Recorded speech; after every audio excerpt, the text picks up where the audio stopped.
ላችሁ ከስልካችን ላይ ልናቃቸው ልንጠቀማቸው የሚገቡ ሚስጥራዊ ኮዶችን ዛሬ ያሳያችኋለሁ። እስከ ፍጻሜው ድረስ ተከታተሉ። ወደ ስልክ መደወያችን እንገባለን። የመጀመሪያው ኮድ የሚሆነው ኮከብ መሰላል 9900 ብለን መሰላልን ክሊክ በምናደርግበት ጊዜ በዚህ መልክ ከፍትልናል። ይሄ ቦታ ደግሞ ጥቅሙ ምንድነው? ስልካችሁ ላይ የሚጨናነቅ ስልካችሁ ስታክ ለሚያደርግ በቀላሉ ከስልካችሁ ላይ ፍሪ ስፔስ የምታገኙበት ቦታ ነው።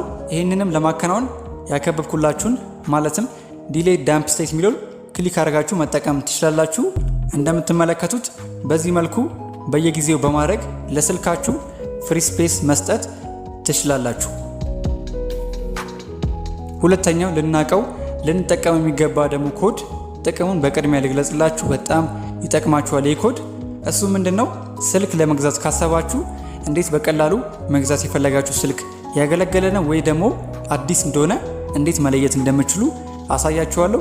ብዙዎች ያገለገለ ስልክን አዲስ ነው እያሉ ስለሚሸጡ ይህንን ኮድ በመጠቀም ያገለገለ እንደሆነና አዲስ እንደሆነ ስልኩን መለየት ትችላላችሁ። ኮከብ 868 ኮከብ 1 ብለን እዚህ ጋር ኮከብ ካረጋችሁ በኋላ የስልኩን IMEI ነምበር ታስገባላችሁ። IMEI ነምበሩንም ለማወቅ ይህንን ኮድ በመጠቀም IMEI ነምበሩን ማወቅ እንችላለን።